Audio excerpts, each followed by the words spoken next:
here's a traditional graph, and again, we're not big on graphs, but it's just one of those things to kind of drive the point home that there's a transformation that's happening.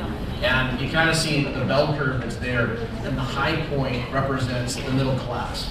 And that's been the mass majority that when we talk about selling consumer products to the masses, to the consumers, that bell curve is very, very meaningful of how we plan our product. What the price point is, what the feature set is, what's the right value equation for our product. But what's going on is there's a transformation that's taking place, and we're all seeing it, and it's a shift. There's a little bit of a shrinking middle, and it's a huge surge to react to the overall economic situation that's happening.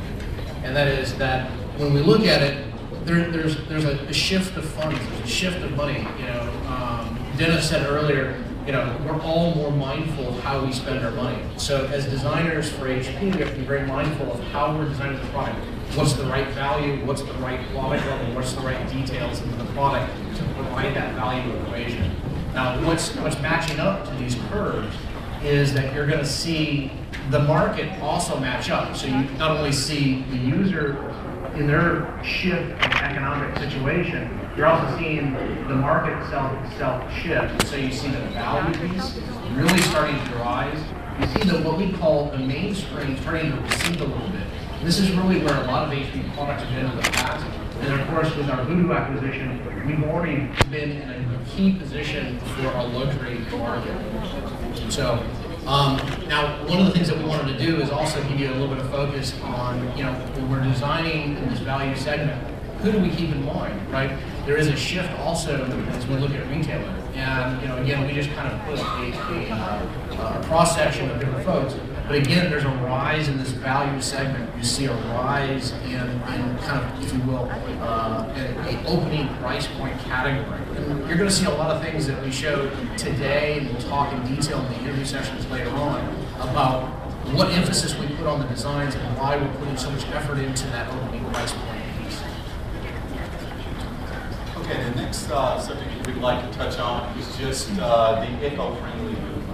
And, I guess the point that we want to make here is that, this movement is getting a lot of press, of course, from everyone around the world, given, the awareness of some of the practices of corporations and of individuals and how it's affecting our environment and our planet.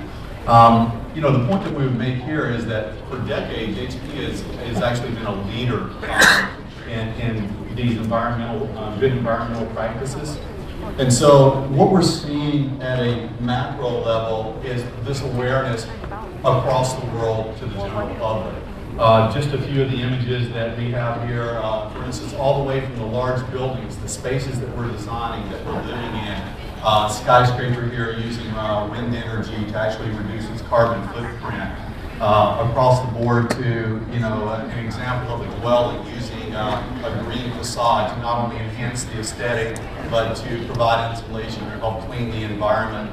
And then down to the consumer level of actually looking at the vehicles that we drive and the type of transportation that we take and what the carbon footprint of those choices are.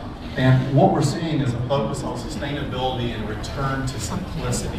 And this is very important for the products that we design. So we're kind of seeing that across the board. Go back. I think we're a little out of sync here. So the first thing that I want to talk about is just from an HP standpoint, we have a couple of exciting announcements today. The Compaq DX 2810 is an energy efficient PC that we're announcing today that is aimed towards small, medium businesses. And in addition to a lot of the energy saving features on this PC, I think one very exciting thing that we have to talk about today, and you'll hear more about this later on this evening, I believe, is a partnership with the World Wide Fund, or the World Wildlife Foundation, as it's known in some countries, where we've agreed to a partnership that will donate $10 of each of these units sold in U.S. currency to their Coral Triangle Initiative, which affects the Indo-Pacific region. And then just as the product goes itself, from the beginning of its life cycle, 90% recyclable or recoverable materials, an entire array of energy efficient designations such as the EP Gold, TCO, RoHS, Energy Star.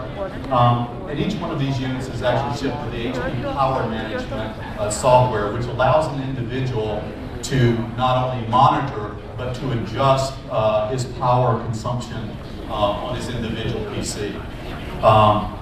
Then a totally different way, you saw Dennis talk about the cloud computing in our thin clients, the HP T5730 thin client. Just by the nature of these products, they're very energy efficient. No moving parts, and due to its small size, less shipping weight, less packaging, from the beginning of its life cycle, the chassis designed with BFR and PVC-free materials. 80% savings, somewhere between 60 and 80% savings over the power of a normal PC. And then a host of recyclability and leasing programs at the end of the product life cycle to help the consumer even manage the end of life of this product. So it doesn't just end with the sale, it extends through the entire usage model and then the disposal model of the product. And I think I actually need to go backwards one, just to touch finally on packaging. Again, packaging is something we focused on for a long time. The example here is a notebook box. Same is true across desktops. The packaging, we're working toward what we call 100% curbside recyclability. Okay, and just to elaborate on what that really means, what we're looking for is the ability to remove the product from its packaging and then take the entire packaging materials and deliver those to the curbside for recyclability. And on this packaging, we're looking at 100% recycled material in the outer box, and the cushions and the corrugated inserts. And then the recycled content is a combination of post-consumer and post-industrial material.